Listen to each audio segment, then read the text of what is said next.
Kawan, kembali lagi nih di channel YouTube kita Kertas A3. Oke, kenalin, nama saya Dina Susanti dan teman saya Akmal Firdaus. Kami dari kelompok 6 database dengan topik Apotek. Oke, sebelum ke rancangan database, kita harus tahu nih, apa sih apotek itu? Nah, untuk mencari tahunya, kita lihat videonya. Oke.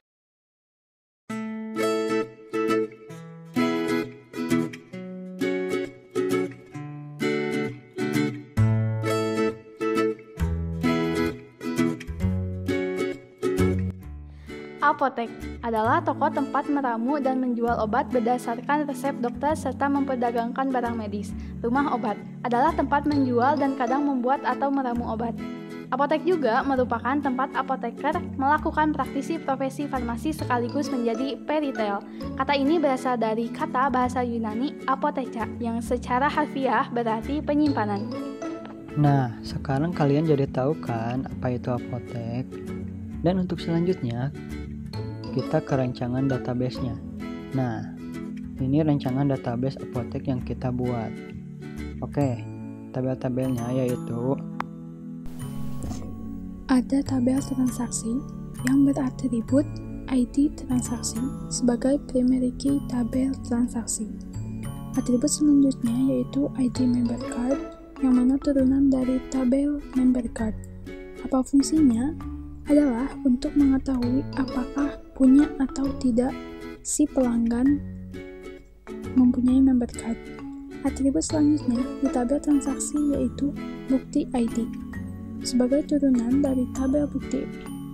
Tabel bukti di sini adalah tabel untuk menyimpan file bukti pembelian obat keras. Selanjutnya ada kolom ID pelanggan di tabel transaksi adalah sebagai turunan dari tabel pelanggan yang mana berfungsi mengetahui biodata pelanggan yang melakukan transaksi tersebut. Atribut selanjutnya di tabel transaksi yaitu ID pegawai sebagai turunan dari tabel pegawai yang mana berfungsi mengetahui siapa pegawai yang melakukan transaksi tersebut. Atribut selanjutnya di tabel transaksi adalah tanggal transaksi untuk mengetahui kapan transaksi itu berlangsung.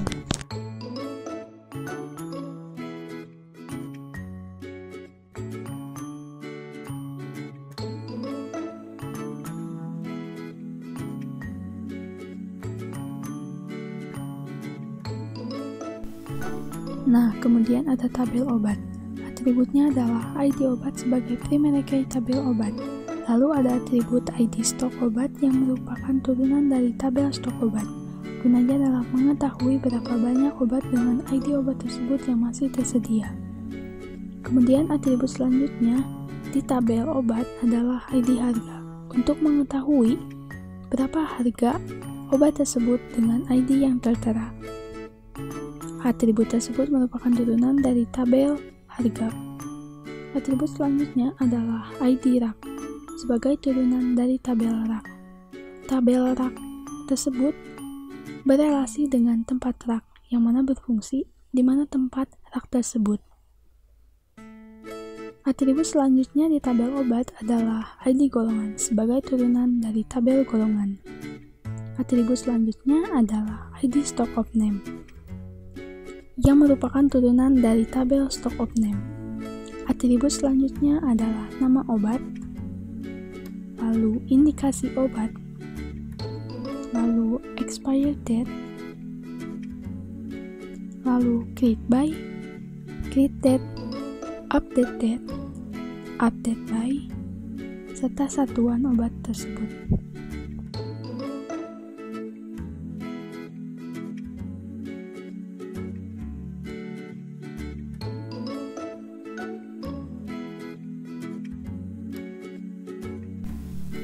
Kemudian ada tabel supplier titip.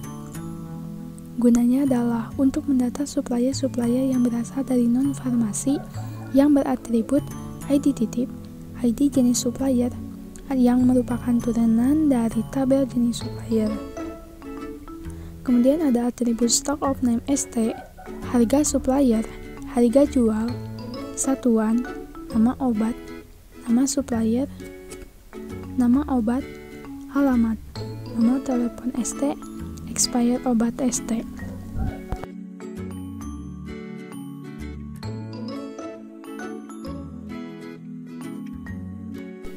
Nah, selanjutnya ada tabel pembelian yang mana beratribut ID pembelian sebagai primary key. Atribut selanjutnya adalah ID pegawai sebagai turunan dari tabel pegawai. Gunanya adalah untuk mengetahui siapa pegawai yang melakukan transaksi pembelian tersebut.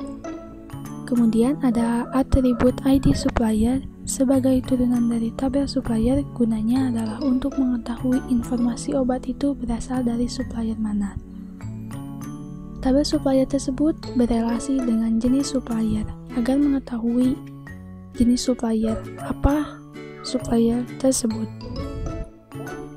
Selanjutnya ada atribut ID hak transaksi, adalah turunan dari tabel hak transaksi. Gunanya adalah untuk merecord setiap pembelian dari supplier. Atribut terakhir adalah tanggal transaksi, untuk mengetahui kapan pembelian tersebut berlangsung dari supplier.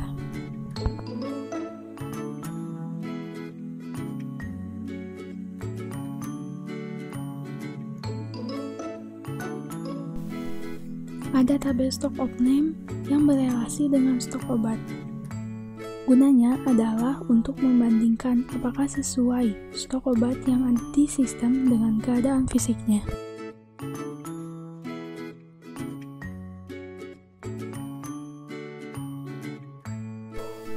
Selanjutnya ada tabel hak transaksi. Fungsinya adalah untuk merecord setiap transaksi, bahkan kerugian. Selanjutnya ada tabel pemasukan. Atributnya adalah ID pemasukan sebagai primary key. Kemudian ada atribut ID pegawai sebagai turunan dari tabel pegawai. Selanjutnya ada atribut ID hak transaksi sebagai turunan dari tabel hak transaksi. Kemudian ada atribut tanggal pemasukan untuk mengetahui kapan pemasukan tersebut terjadi dan dimasukkan. Atribut terakhir adalah nominal untuk mengetahui berapa nominal pemasukan tersebut.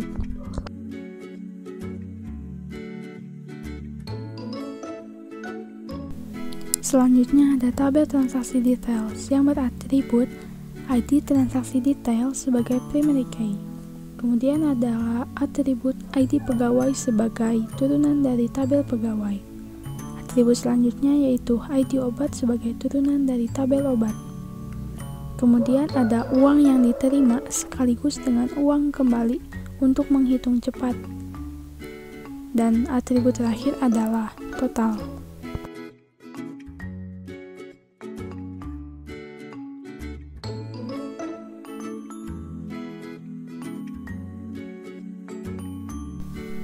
Selanjutnya ada tabel tampungan untuk menyimpan sementara barang apa saja yang dibeli pelanggan. Oke, selanjutnya kita membahas nilai tambahnya. Nilai tambah dari rancangan database ini yang pertama ada tabel member card yang mana untuk menarik pelanggan agar terus datang ke apotek kita dengan tawaran mendapatkan diskon 1 poin setiap pembelian, dan poin tersebut dapat ditukar dengan diskon setiap 1 poin sama dengan mendapatkan diskon Rp100. Yang selanjutnya, pencarian obat lebih cepat dengan adanya table rack, tempat di mana obat tersebut. Yang selanjutnya ada tabel pemasukan, pengeluaran, ataupun kerugian, yang bila dimasukkan setiap beberapa periode sekali sehingga bisa langsung melihat perbandingan antara pengeluaran, pemasukan, bahkan kerugian. Yang selanjutnya, dapat mencari cepat harga obat yang dibeli dengan barcode yang ada di obat.